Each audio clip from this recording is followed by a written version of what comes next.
you do fight, what weight would it be at? 195. Oh, wow. So he would go all the way from 40 to 95?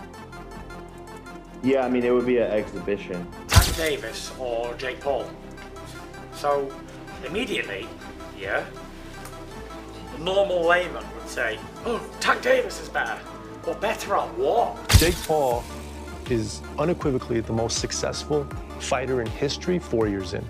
No one comes close. No one. The highly anticipated showdown between Jake Paul and Gervonta Tank Davis is reportedly official. According to Jake, it will be an exhibition bout set to happen after Davis completes his rematch with Lamont Roach. Promotional material has already been prepared, and both camps are on board to move forward once the rematch concludes. The announcement has sent shockwaves through the boxing world, sparking immense fan excitement as two of the sport's biggest personalities prepare to finally collide. If you do fight, what weight would it be at? 195. Oh, wow. So he would go all the way from 40 to 95? Yeah, I mean, it would be an exhibition. Okay, okay. But, and so what does that mean? Is that 3-minute rounds? Yeah, 10 3-minute rounds.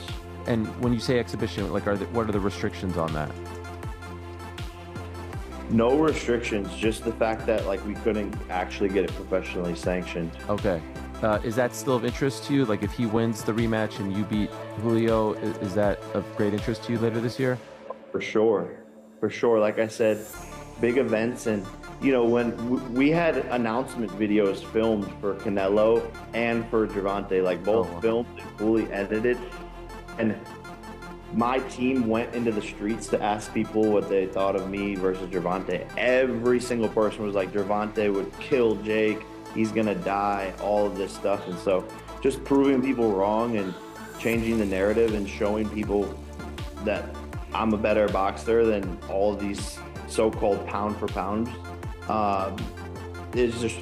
Jake Paul's victory over Julio Cesar Chavez Jr. marked a major turning point in his career. That win propelled him into the top 15 cruiserweight rankings, signaling to the boxing world that he's no longer just a sideshow. For a man once dismissed as a social media novelty, reaching this level is a testament to his progress. Now, with an official ranking, Jake has placed pressure on current champions. His presence can no longer be ignored, and the idea of fighting him is becoming more realistic and necessary for title holders. So now that Jake Paul won his fight against Julio Cesar Chavez Jr., he's apparently ranked top 15 cruiserweights in the world.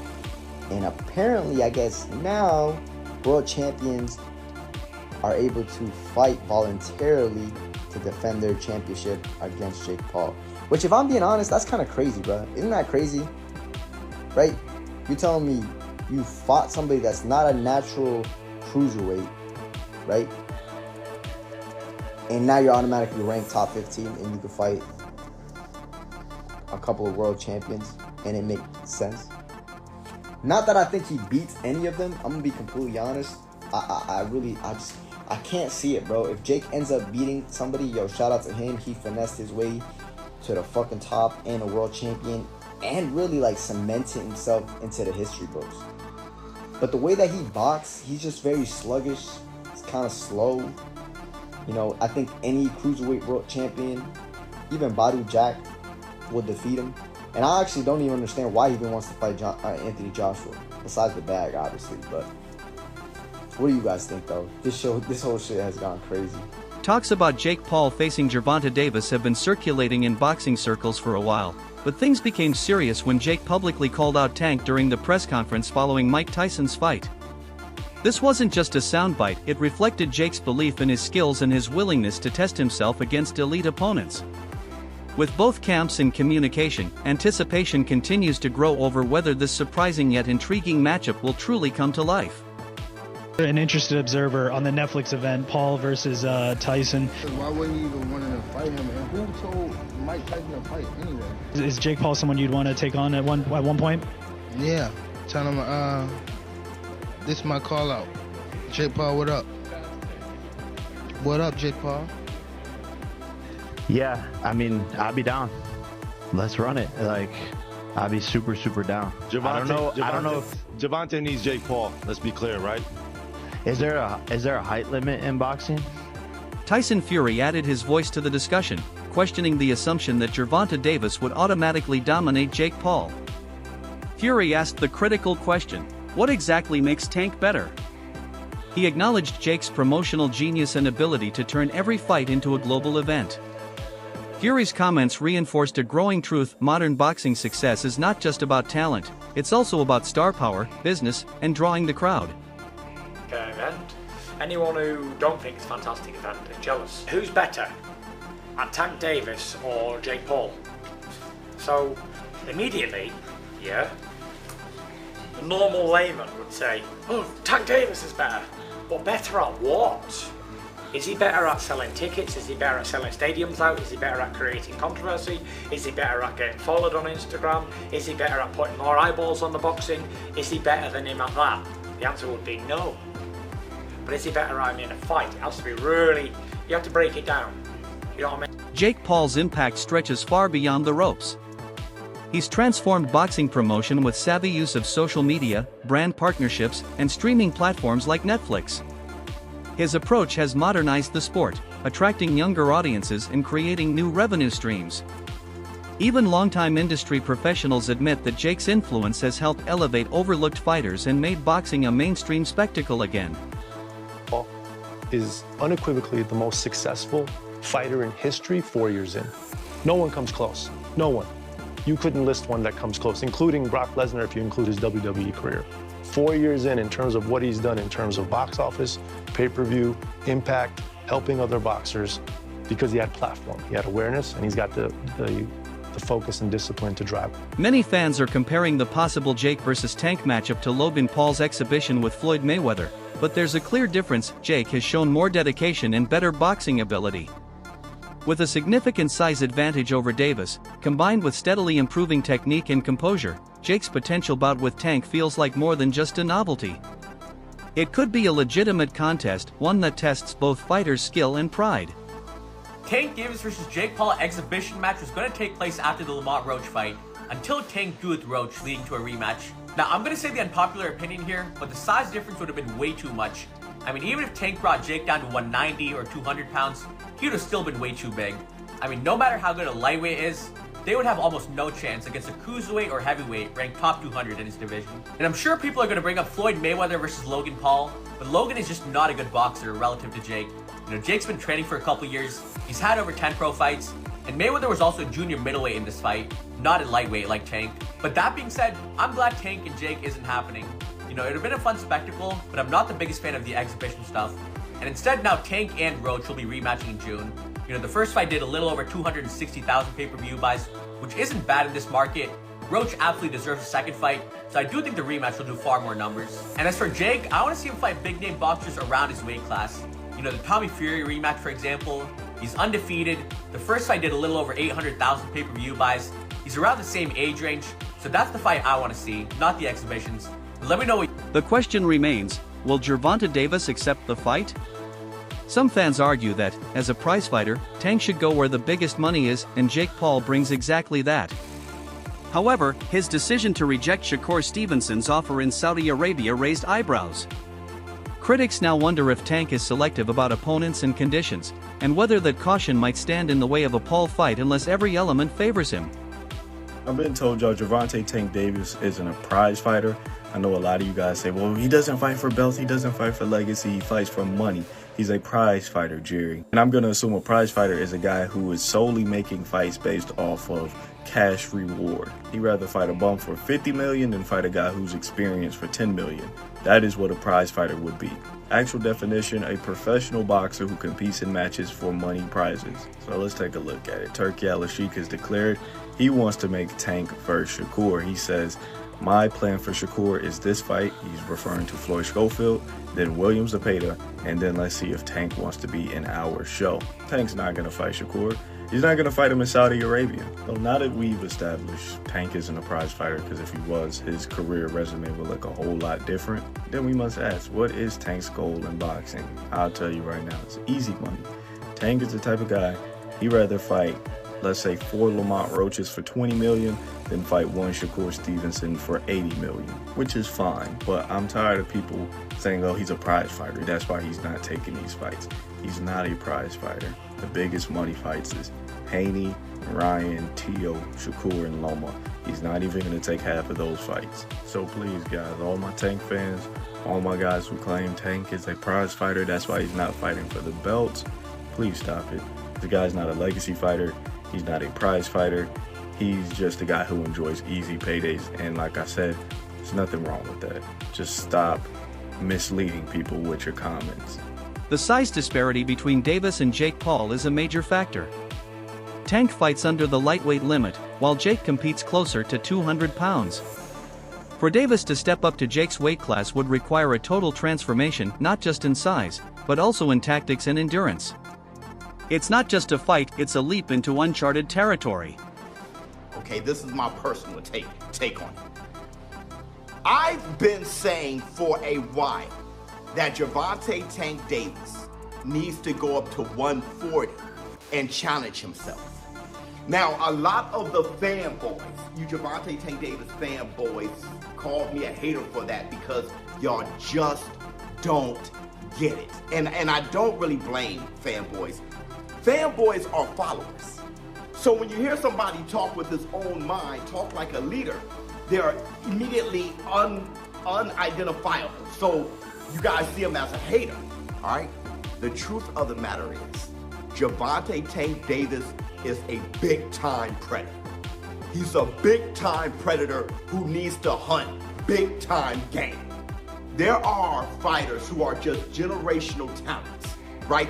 And those fighters, they must get it all, have it all. And I know a lot of you guys will see it as money, right? Because y'all just not made of that stuff. And I've been trying to say it in live streams. I've been trying to say it in videos. I've been talking about boxing in a way from a perspective of big-time fighters, big-time legacy, and what makes a warrior from when they're small. Gervonta Tank Davis has been a beast for as long as he remembers. From a little kid, he's been a beast. Despite Davis's talent and popularity, he still doesn't hold a top 10 pound-for-pound spot among lightweights. That's puzzled some fans and opened debate over what a Jake Paul bout would do for his career. Would it elevate him with a huge payday and new audience? Or would it dilute his legacy, making it seem like he's chasing spectacle over championship ambition? Davis is not a top 5 pound-for-pound fighter right now. He's arguably not even in the top 10 pound-for-pound right now. Despite how cool this picture is, it does not get him into the pound-for-pound list. Even though we could say that he could probably beat everyone in the lightweight division, even though I think he loses to Shakur, he hasn't done it, and he probably isn't gonna do it. But what would it take for him to get to the #1 pound-for-pound spot? Let's go over what he would have to do to reach #1. Well, first off, he'd obviously have to go undisputed in the lightweight division. And even though that would be great, I think that only cracks him like #4. Because the only one in the top 10 pound-for-pound in the lightweight division is maybe Shakur. But realistically, he's gonna have to do more than just go undisputed in the lightweight division. So obviously, he'd have to go up to 140 because there's no way he's making 130. And then he'd have to beat a dude like Teofimo, and he'd probably have to beat Devin Haney as well. And I think that could probably get him the #1 spot. But yeah, we can sit here and say Tank is one of the best pound-for-pound fighters right now, which I think he's one of the most talented, and I think he could do most of what I said. However, hypotheticals aren't going to work with pound-for-pound list. Jake Paul clarified that any potential fight with Tank Davis would only happen after Davis finishes business with Lamont Roach. The rematch is a key moment in Tank's journey, and Jake is giving him the space to handle it. But once that's settled, both fighters are reportedly prepared to finalize details. The world will be watching closely to see if this crossover bout becomes reality. They were scheduled to fight for sure. How real, or what was to it with you and Tank actually being a thing? Was that something that was talked about? Yeah, no, it was highly talked about and in negotiations and almost ready to make happen, but he has to do his rematch with Lamont and get that W, and then we'll be able to run it back. But me and Gervonta were scheduled to fight for sure. Jake's victory over Chavez Jr. earned praise from former champion Shane Mosley, who applauded Jake's footwork and fight IQ. However, Mosley also criticized Chavez Jr.'s approach, describing it as odd and lackluster. The stark contrast in how each fighter performed only highlighted Jake's rapid progress and how far Chavez Jr. has fallen. TV, Being joined with Sugar Shane Mosley, Jake Paul getting a unanimous decision over Chavez Jr. What are your impressions, Shanes, of how the fight went and how, especially, Junior fought? Well, first of all, I think that Jake Paul fought a good fight. You know, he moved around the way he's supposed to, throwing great punches, and for the experience he had, he did fantastic. Junior, on the other hand, he didn't throw any punches until the third or fourth round or something. He was just kind of walking forward, and I don't know what he was doing. It was weird. It was weird to see that type of fighting, but anywho, that's not Jake Paul's fault. So Jake Paul did what he needed to do, and he won, and he looked good. Where do you think Junior goes from here, in your opinion, Shane? Junior needs to retire from here. He needs to retire. I mean, if you can't throw the punches in 2, 3, 4 rounds, you need to retire. I mean, if you can't, what are you doing? What are we doing? You just living off. Basically, you living off your father's name. That's basically what you do, because you didn't even fight until the last round, maybe the last 2 rounds, and threw some punches, and you had some success when you threw some punches. It's the weirdest thing. Following the win, Jake made it clear that he's done trying to prove himself through words. His performance spoke volumes. Critics once questioned his toughness and doubted his ability to handle pressure, but he weathered shots, stayed composed, and delivered a solid win. This wasn't just another victory, it was a statement that Jake Paul is now a legitimate competitor, not just a passing trend. Between you and Cesar Chavez Jr. tonight. Now, in round 9, the heat really turned up. Did you feel the Mexican power that he promised, or do you feel like he didn't perform the way you thought that he would? No, yeah, he brought a hard fight there at the end, and that's that Mexican warrior style. I don't know how he was eating all those punches, to be honest.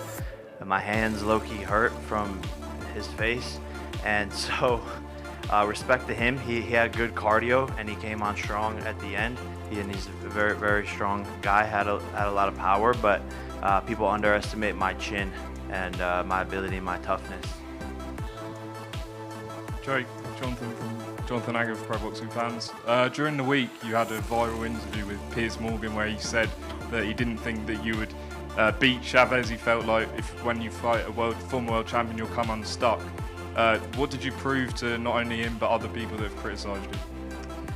Yeah, look, at the end of the day, actions speak louder than words, so people can sit behind their desks and sit on their TV shows and say a lot of things about my career, but everyone's tuning in, everyone's watching, and I just continue to win. Rayo Valenzuela, an active fighter, weighed in post-fight and offered Jake significant credit. He noted that Jake's performance showed he belongs in the top 15 or 20 of his division, a huge endorsement from someone within the sport. It signals a shift in perception. Jake is no longer viewed as an outsider. He's a real contender who's earned respect through work and results. Great fight. Julio's back after all he's been through, so I tip my hat off to him. It's not easy, especially through what life throws at you sometimes. But it was a good fight. What'd you make of how Jake Paul looked and fought? He's doing his thing. Jake Paul's looking good. Shout out to him. Yeah. Do you think he's ready to fight maybe a top 15, top 20? Sure, yeah. So I guess where does Junior go from here in your opinion? It's up to him. He can retire if he wants, or he can have another fight like this. Fight a YouTuber or something. Yeah. And in terms of you, Rayo, when can we see you back in the ring? I'll be back in the fall, hopefully. That wraps up today's video. Stay tuned, because if Jake Paul versus Gervonta Davis actually happens, it might just change the sport all over again.